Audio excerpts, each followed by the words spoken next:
Hello students, welcome in wanna science classroom.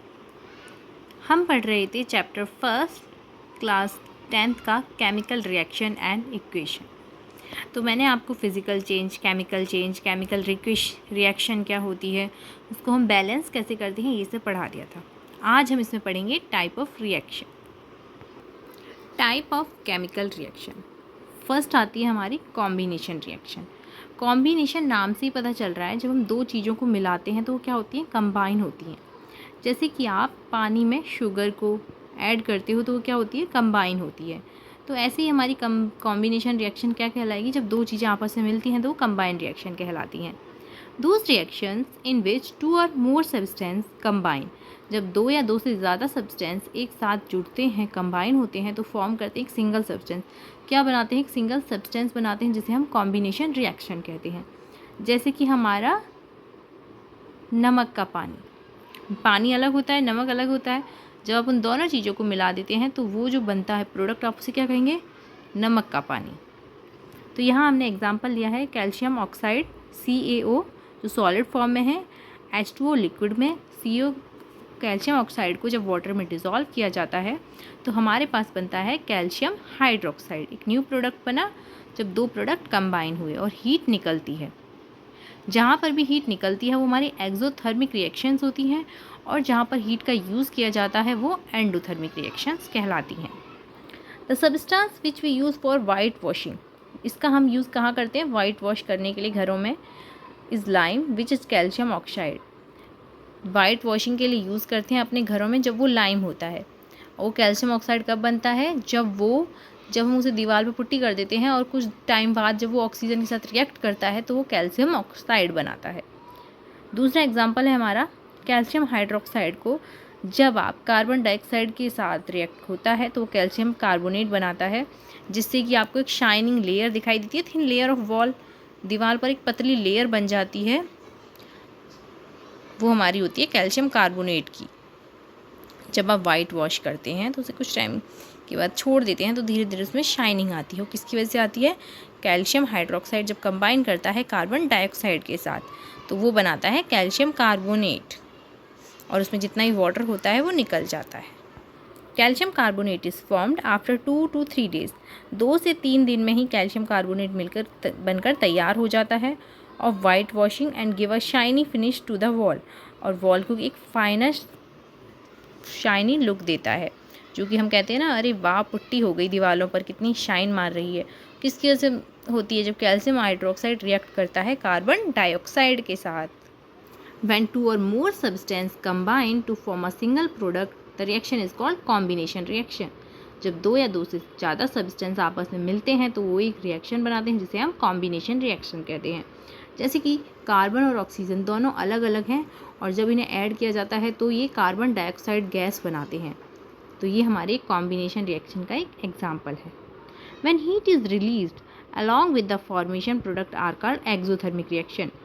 जब reaction product form होने के साथ साथ हीट निकलती है तो उसे हम एक्सोथर्मिक रिएक्शंस कहते हैं। ये हमारी फर्स्ट रिएक्शन कंप्लीट हुई, जो थी हमारी कॉम्बिनेशन रिएक्शन। उसके बाद हमारी आती है डिकम्पोजिशन रिएक्शन। डिकम्पोज यानी कि तोड़ना। जब एक प्रोडक्ट को दो अलग अलग हिस्सों में तोड़ा जाता है तो वो हमारी डिकम्पोजिशन रिएक्शन कहलाती है। नाम से ही पता चल रहा है।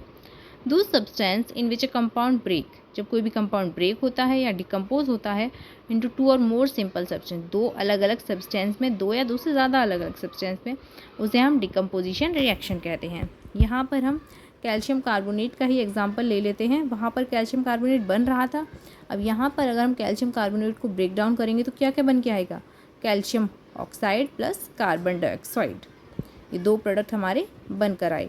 Decomposition reaction are opposite of combination reaction. Combination reaction के बिल्कुल अपोजिट होती है डिकम्पोजिशन रिएक्शन। कॉम्बिनेशन में क्या हो रहा था, जुड़ रहे थे, और डिकम्पोजिशन में टूट रहे होते हैं।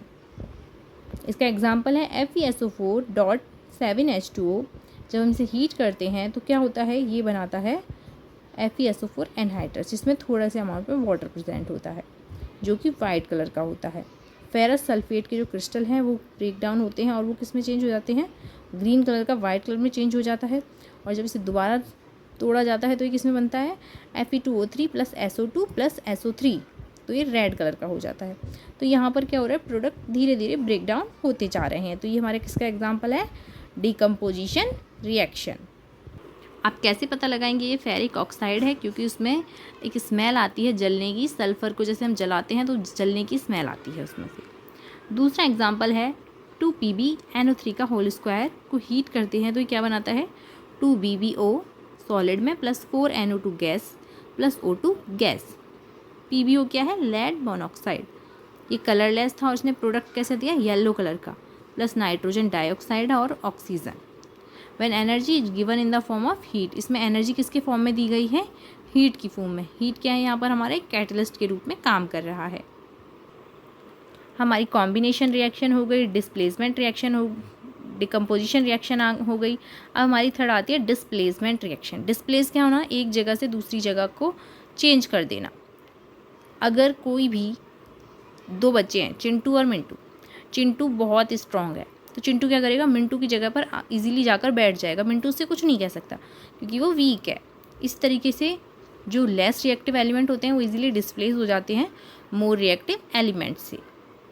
A chemical reaction in which a more reactive element displace from its compound is called displacement reaction. जब भी कोई more reactive element less reactive element को डिस्प्लेस कर देता है उसकी जगह से, उसे हम डिस्प्लेसमेंट रिएक्शन कहते हैं। इसका एग्जाम्पल लिया हमने CuSO4 प्लस Fe।